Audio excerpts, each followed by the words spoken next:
Hello everyone, welcome back to the channel.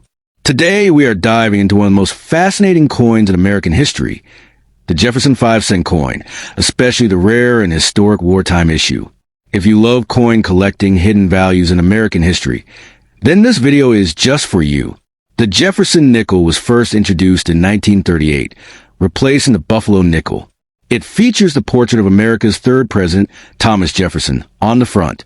On the reverse side, you'll see his historic home, Monticello, beautifully designed to represent American heritage and leadership. But things changed during World War II.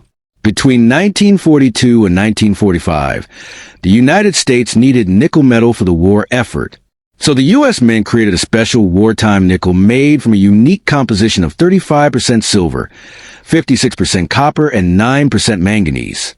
These coins are extremely popular among collectors today because they're the only Jefferson nickels made with silver. One of the easiest ways to identify a wartime Jefferson nickel is by looking at the large mint mark above Monticello on the reverse side. This was the first time in U.S. coin history that the Philadelphia Mint used a P mint mark on a coin. That small detail makes a huge difference in value and history. In today's video, we'll be looking at 3 important Jefferson 5-cent coins, including a wartime issue, and discussing their history, mint marks, value, rare errors, and what makes certain pieces worth far more than 5 cents. Some high-grade wartime nickels have sold for hundreds or even thousands of dollars, depending on condition and rarity. If you have old nickels at home, especially from the 1940s, make sure to check them carefully. You might be holding a small piece of wartime history, or even a valuable silver coin. So stay with me until the end of the video, because I will also share important tips on how to identify rare Jefferson nickels and how collectors determine their value. Step 1. The story of the Jefferson nickel wartime 5-cent coin from the United States of America is one of the most fascinating chapters in American numismatic history. And today we are going to take a deep dive into the dramatic period that gave birth to this unique coin, exploring its historical background, design changes, composition shift, mint marks, rare varieties, grading importance, and collector value in a single continuous journey that will keep viewers engaged for an entire 50-minute episode. The Jefferson nickel series originally began in 1938, replacing the Buffalo nickel, and features a portrait of Thomas Jefferson on the obverse and his historic home Monticello on the reverse, symbolizing American democracy and architectural elegance. Designed by sculptor Felix Schlag, the coin quickly became a staple of everyday commerce. But everything changed in 1942 when the United States entered World War II after the attack on Pearl Harbor, creating a massive demand for strategic metals like nickel, which was essential for military armor plating and weapon production. Because nickel metal was urgently needed for the war effort, the U.S. Mint had to reformulate the 5-cent coin to conserve this critical resource. And beginning in mid-1942, the composition changed from the standard 75% copper and 25% nickel alloy to a special wartime alloy, consisting of 56% copper, 35% silver, and 9% manganese, giving rise to what collectors now call the Silver War nickels. This change not only altered the metal content, but also created a distinctive visual feature. For the first time in U.S. coinage history, a large mint mark was placed prominently above Monticello on the reverse side, making it easy to identify wartime issues at a glance. And these oversized mint marks included P for Philadelphia, D for Denver, and S for San Francisco, with the Philadelphia Mint using the P mint mark for the first time ever on a circulating U.S. coin. Throughout 1942 to 1945, millions of these wartime nickels were struck, and each year offers its own collecting opportunities, varieties, and potential high-value finds, especially in higher mint state grades certified by professional grading services. The 1942 wartime nickel exists in 2 compositions, because earlier in the year regular copper-nickel nickels were struck before the transition, creating an interesting transitional year that advanced collectors carefully studied to distinguish Type 1 and Type 2 varieties, while 1943, 1944, and 1945 were fully produced in the silver alloy. Despite their silver content, these coins circulated heavily during the war, and many surviving examples show where dull gray toning and sometimes striking weaknesses, yet beautifully preserved uncirculated coins with full steps visible on Monticello staircase can command significant premiums in today's market. The full steps designation is particularly important in the Jefferson nickel series, as it indicates a sharply struck coin where the steps of Monticello are clearly defined without interruption, and such examples are scarce due to production challenges during wartime when speed often took priority over precision. Collectors also hunt for notable varieties, such as double dies, repunch mint marks, and overdates, with certain high-grade examples selling for thousands of dollars at auction, depending on condition and rarity. The wartime nickel remains one of the most affordable ways for new collectors to own a genuine silver U.S. coin with historic significance, yet also offers advanced specialists the thrill of registry-set competition, die variety attribution, and high-grade pursuit. Beyond its collector appeal, the coin stands as a powerful reminder of national sacrifice, as everyday Americans unknowingly carried small pieces of wartime silver in their pockets while supporting troops overseas. And the coin's altered composition reflects how even the smallest details of daily life were reshaped by global conflict. When examining a Jefferson wartime nickel, viewers should look closely at the date between 1942 and 1945, confirm the large mint mark above Monticello, weigh the coin if possible to ensure it matches the 5-gram standard, and observe its color and luster. Since Silver War nickels often develop a distinctive patina compared to standard copper nickel issues. Over the decades, many of these coins have been pulled from circulation by roll hunters and silver stackers due to their precious metal content. And while the silver value alone fluctuates with the bullion market, numismatic value depends heavily on condition, eye appeal, and rarity within specific mint and year combinations. Auction records have demonstrated that pristine mint state 67 or higher examples, especially with full steps, can achieve impressive prices, while circulated pieces remain affordable entry-level collectibles, making the series accessible to a broad audience. As you build your YouTube narrative, you can emphasize the dramatic moment in 1942 when mint officials made the unprecedented decision to remove nickel from the 5-cent coin, highlight the bold placement of the mint mark as a historic first, and showcase close-up images of 1943 P, 1944 D, and 1945 S examples to illustrate differences in strike and tone. You can also discuss how these coins were eventually withdrawn and melted after the war to reclaim silver. Yet millions survived, allowing modern collectors to connect directly with the World War II home front through tangible history. In conclusion, the Jefferson wartime 5-cent coin represents far more than small change. It embodies industrial adaptation, patriotic sacrifice, artistic continuity, and collectible opportunity all in one compact piece of American history. And by understanding its background, design evolution, composition change, mint mark innovation, grading standards, and market potential, viewers can fully appreciate why the 1942 to 1945 Silver War nickels continue to captivate collectors across generations and remain an essential chapter in the story of United States coinage. Stay Plus today, we're diving deep into one of the most fascinating and often overlooked coins in American pocket change history, the 1967 Jefferson nickel from the United States of America. The Jefferson nickel has been a staple of American currency since 1938, and the 1967 issue holds a unique place in numismatic history because it was produced during a turbulent time for U.S. coinage. The obverse of the coin features the portrait of Thomas Jefferson, the third president of the United States and the principal author of the Declaration of Independence. His dignified left-facing profile was designed by Felix Schlag, whose design won a national competition in the late 1930s.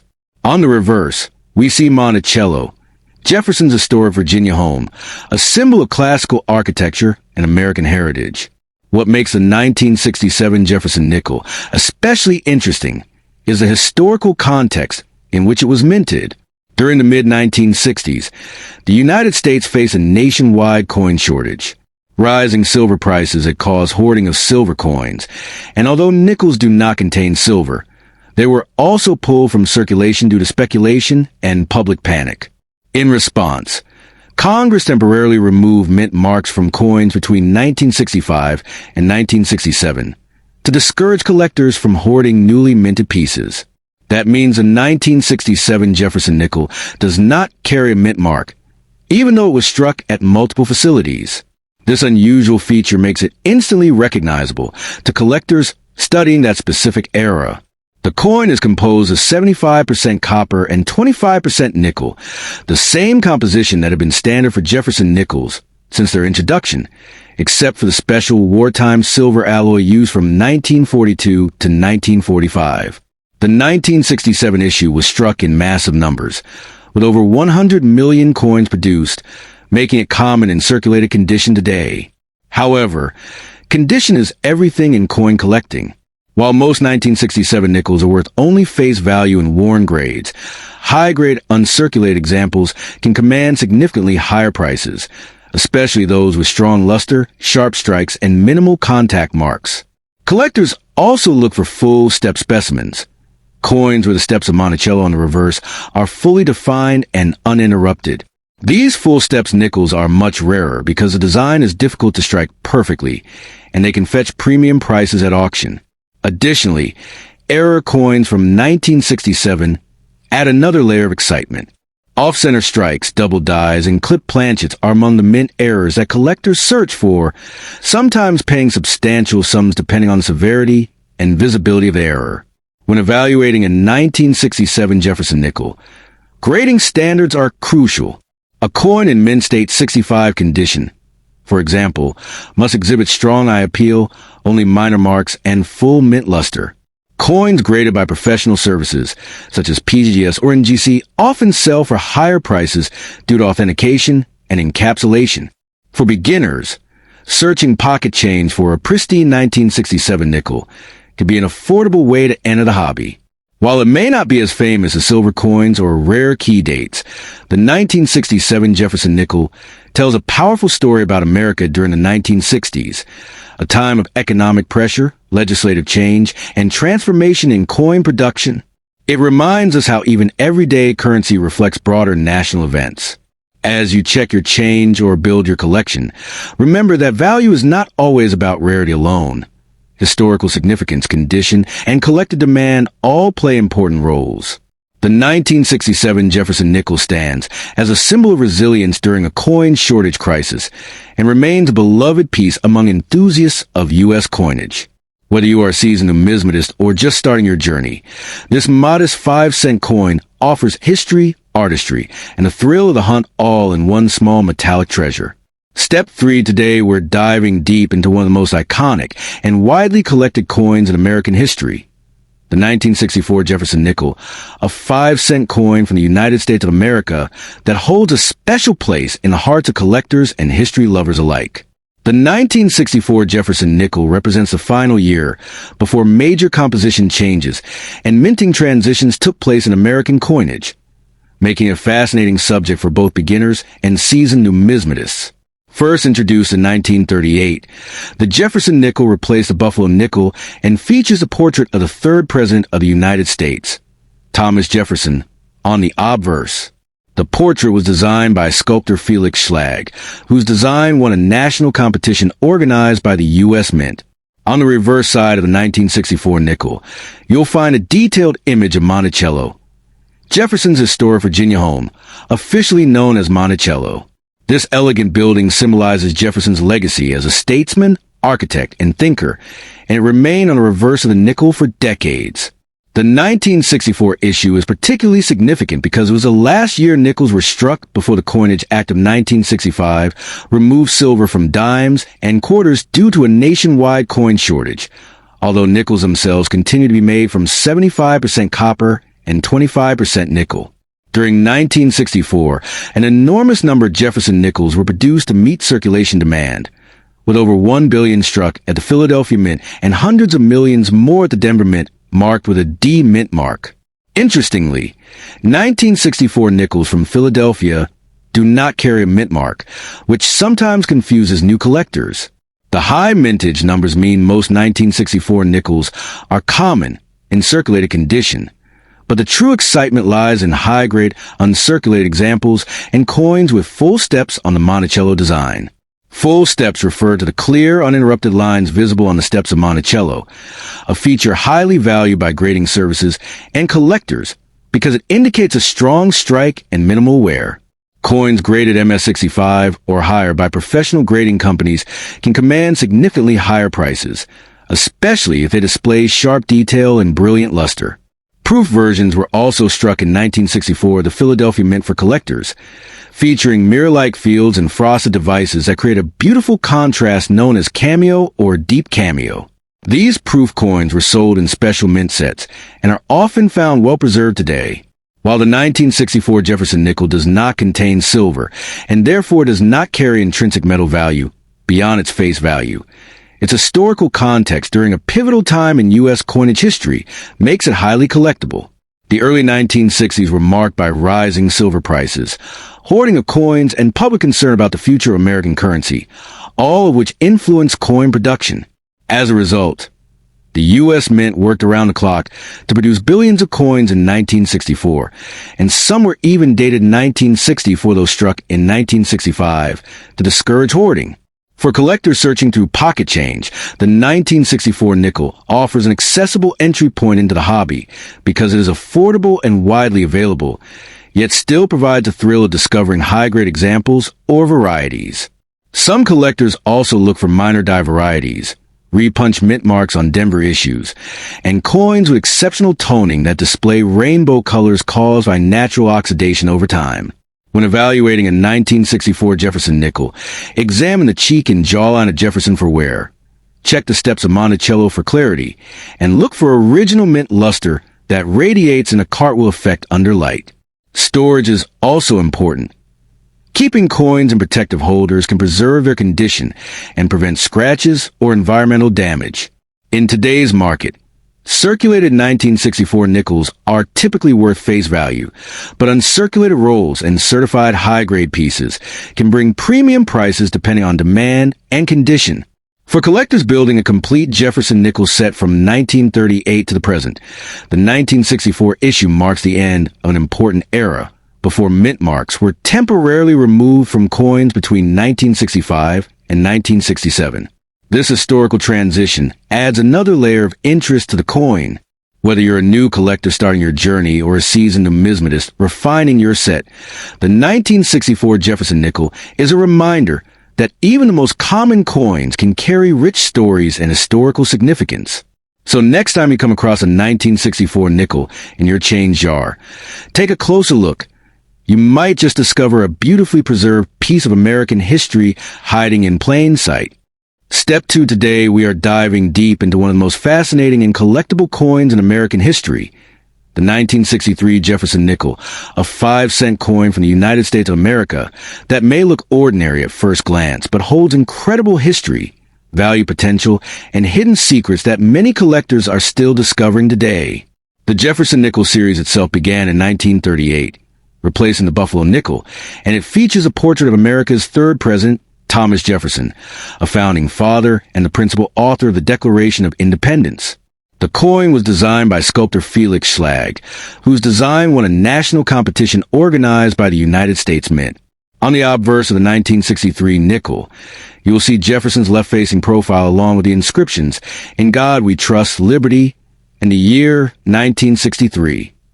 The reverse features his famous Virginia home, Monticello, along with the inscriptions, "E Pluribus Unum," United States of America, and 5 cents. The year 1963 was historically significant for the United States, as it was a time of political tension, social change, and economic growth. It was also the final year before the major coinage changes of 1964 and 1965, when silver was removed from dimes and quarters due to rising metal prices. Although the Jefferson nickel was already made from a copper-nickel composition of 75% copper and 25% nickel, except for the special wartime silver nickels made between 1942 and 1945, the 1963 nickel represents the end of an era just before massive changes hit American coinage. In 1963, nickels were struck at 2 mint facilities, Philadelphia and Denver. Philadelphia nickels did not carry a mint mark at that time, while Denver coins featured a small D mint mark to the right of Monticello on the reverse. There were hundreds of millions of nickels produced that year, making them very common in circulation even today. However, what makes the 1963 Jefferson nickel interesting to collectors is not just its history, but its condition rarity and era varieties. While most circulated examples are only worth face value, uncirculated coins in mint state grades can command higher prices, especially those graded MS-65, MS-66, or even MS-67 by professional grading services. Coins with strong strikes showing full steps on Monticello, known as full steps nickels, are particularly desirable. The full steps designation means that the steps leading up to Monticello are clearly defined without interruption, and these coins in self are significantly more than regular examples. In top condition with full steps, some 1963 nickels have sold for hundreds or even thousands of dollars at auction, depending on their grade and eye appeal. Collectors also search for mint errors from 1963, including double dies, off-center strikes, clip planchets, die cracks, and repunch mint marks on Denver issues. A strong double die obverse can dramatically increase value, especially if the doubling is visible on the date or inscriptions. Because 1963 coins were struck in such high quantities, quality controls sometimes allowed minor variations to slip through, creating rare collectible pieces today. It's always important to carefully examine your coins under magnification and good lighting, because small details can make a big difference in value. Another factor that makes the 1963 Jefferson nickel appealing is its accessibility. Unlike rare key date coins that cost thousands of dollars just to own, the 1963 nickel can still be found in pocket change, old piggy banks, and coin jars. This makes it an excellent starting point for beginner collectors who want to learn grading skills and search for high-quality examples without investing large sums of money. Searching rolls of nickels from the bank can also be a fun and potentially profitable hobby. While majority will be common circulated coins, occasionally you might find a brilliant uncirculated example that was saved for decades.